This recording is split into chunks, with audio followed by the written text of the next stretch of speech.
મને એકવાર કોઈએ સેક્યુલરિઝમની વ્યાખ્યા પૂછેલી, આપણા દેશમાં એ બોલો નહીં તમે આમ જામો જ નહીં સાહેબ, એવી દુનિયા છે કે એના વિશે તમારે કઈ કહેવું જ પડે. તો મને કારણ કે કેટલાય લોકો બધી જાત જાતની વ્યાખ્યાઓ આપી છે, બધાએ સેક્યુલરિઝમની વ્યાખ્યાઓ આપી છે, બધી આખી દુનિયામાં જેને મન ભાવે આપી છે.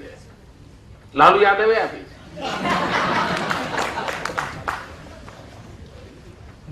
મિત્રો મારી સેક્યુલરિઝમની સીધી સાદી વ્યાખ્યા છે ઇન્ડિયા ફર્સ્ટ.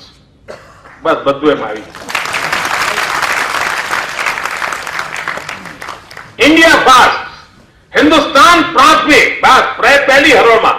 આનાથી મોટો કોઈ સેક્યુલરિઝમ જ ના હોય દોસ્તો. અને હિન્દુસ્તાન સુખી હોય એટલે આપણે બધા સુખી હોઈએ. હિન્દુસ્તાન શિક્ષિત હોય આપણે બધા શિક્ષિત હોઈએ.